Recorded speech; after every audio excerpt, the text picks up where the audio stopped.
বিসমিল্লাহির রহমানির রহিম। আমন্ত্রণ জানাচ্ছি আমার কথা শুনবার জন্যে।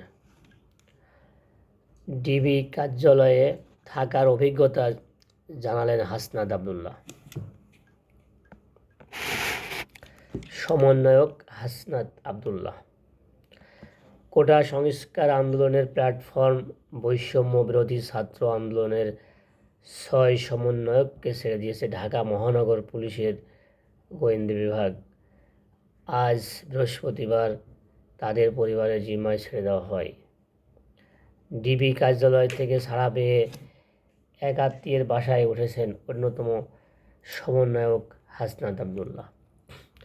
সেখানে থেকেই সংবাদ মাধ্যমের সঙ্গে কথা বলেন তিনি। হাসনাত আবদুল্লাহ বলেন, ডিবিতে 6 জন আমরা একসঙ্গে ছিলাম না। খাওয়ার সময় এবং কনফারেন্সের সময় আমাদের দেখা হয়েছে, সেখানেও আমাদের সবার কথাবার্তা হয় নাই। বিষয়গুলো নিয়ে আমরা একসঙ্গে বসে কথা বলব।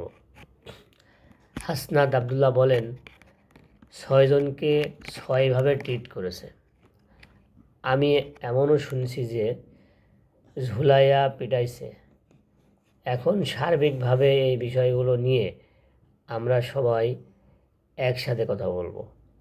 আর আমরা গত 7-8 দিনে দেশে কি হয়েছে কিছুই জানি না।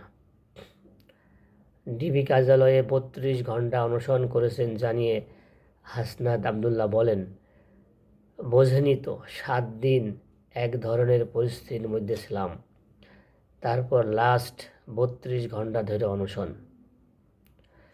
একটু স্বাভাবিক হয়ে সবাই মিলে একটা লিখিত বক্তব্য দেব। গত 26শে জুলাই সমন্বয়ক নাহিদ ইসলাম, আসিফ মাহমুদ ও আবু বাকের মজুমদারকে হাসপাতাল থেকে মিন্টো রোডের ডিবি কার্যালয়ে তুলে নেওয়া হয়। পরের দিন মোহাম্মদ সারজিস আলম, হাসনাত আবদুল্লাহ ও নুসরাত তাবাসসুমকে হেফাজতে নেয় ডিবি। গত রবিবার ডিবি হেফাজতে থেকেই সব ধরনের কর্মসূচি প্রত্যাহারের ঘোষণা দেন বৈষম্য বিরোধী ছাত্র আন্দোলনের 6 সমন্বয়ক। আল্লাহ হাফেজ। আসসালামু আলাইকুম।